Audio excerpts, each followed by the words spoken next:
പ്രിയമുള്ളവരെ, വചനജ്വാല 1520 ദിനത്തിലേക്ക് പ്രവേശിക്കുന്ന ഇന്ന് ഒക്ടോബർ 29 ബുധനാഴ്ച എല്ലാവർക്കും സുന്ദരമായ ഒരു സുപ്രഭാതം ആശംസിക്കുന്നു. നമ്മൾ ഇന്ന് ജപമാല മാസാചരണത്തിന്റെ 29 ദിവസത്തിലേക്ക് പ്രവേശിക്കുന്നു.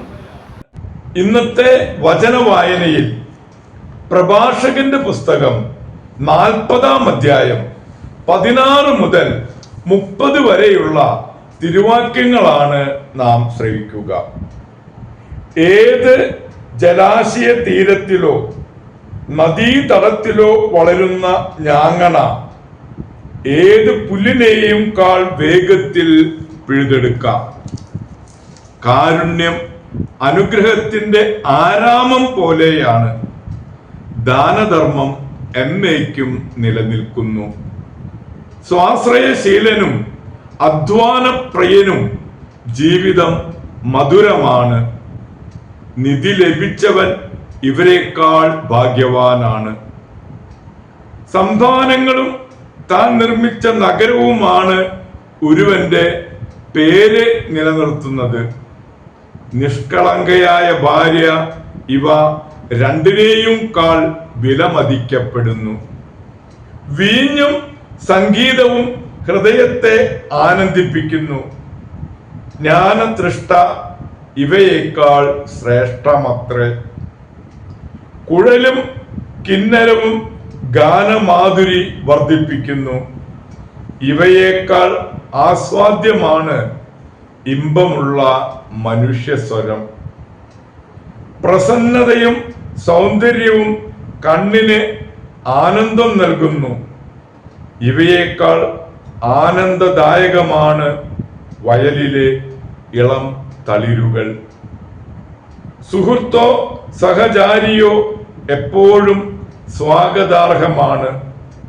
എന്നാൽ ഭാര്യ ഭർത്താക്കന്മാരുടെ സന്ദർശനം അതിനേക്കാൾ ഹൃദ്യമാണ്.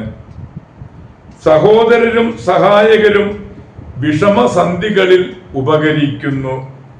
ധർമ്മം ഇവരെക്കാൾ സുരക്ഷിതമായ അഭയമാണ്.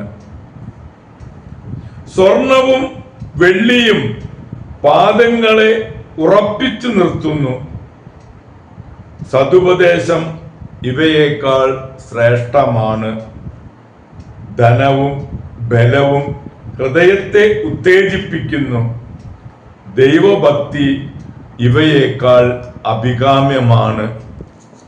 അതുവഴി നഷ്ടം ഉണ്ടാകുന്നില്ല. ദൈവഭക്തനെ അന്യസഹായം തേടേണ്ടതില്ല. ദൈവഭക്തി അനുഗ്രഹത്തിന്റെ ആരാമം പോലെയാണ്. ഏതു മഹത്വത്തെയും കാൾ നന്നായി അത് മനുഷ്യനെ ആവരണം ചെയ്യുന്നു. മകനെ, ഭിക്ഷുവിനെ പോലെ ജീവിക്കരുത്.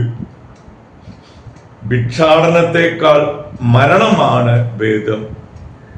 ഒരുവൻ മറ്റൊരുവന്റെ ഭക്ഷണമേശയിൽ ആശയർപ്പിച്ചാൽ അവന്റെ അസ്തിത്വം ജീവിതമെന്ന പേരിന് യോഗ്യമല്ല.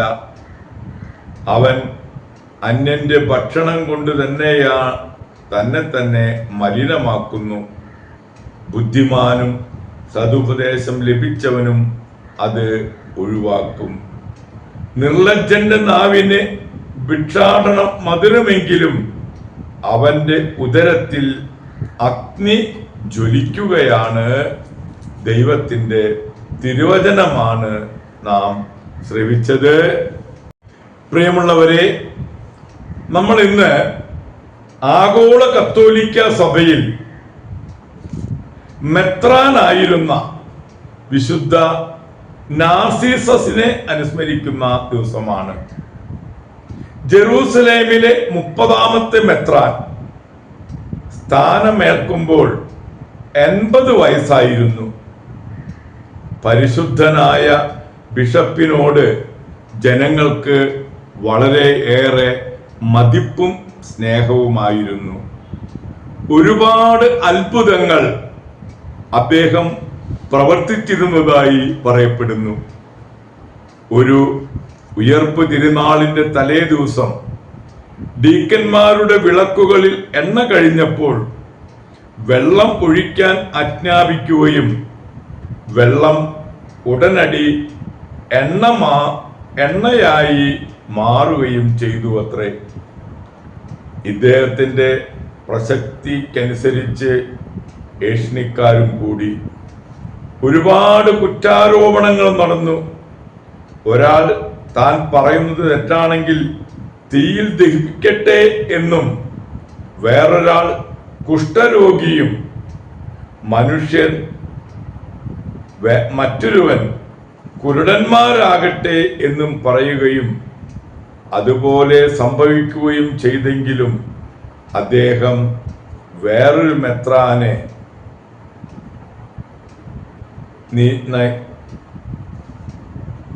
മെത്രാനെ നിയമിച്ച് ഏകാന്തവാസം അനുഭവിച്ചു. ഏതാനും വർഷത്തിന് ശേഷം വീണ്ടും രൂപതാഭരണം ഏറ്റെടുക്കുകയും 116 വയസ്സിൽ നിത്യസമ്മാനത്തിന് വിളിക്കപ്പെടുകയും ചെയ്തു. പ്രിയരെ, ഇന്നു തന്നെ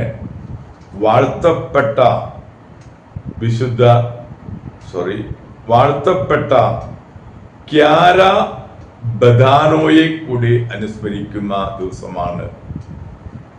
ക്യാൻസർ രോഗിയായിരുന്ന ക്യാര ഒരുപാട് വേദനകൾ സഹിച്ചാണ് ഈ ലോകത്ത് നിന്നും കടന്നുപോയത്.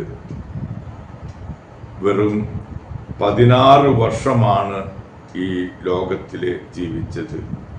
അതും തൻ്റെ അസുഖങ്ങൾ ആരോടും പറയാതെ എല്ലാം രഹസ്യമായി സൂക്ഷിച്ചു വെച്ച് ആ കോൺവെന്റിന്റെ അടിത്തളങ്ങളിൽ ആയിരിക്കുകയായിരുന്നു.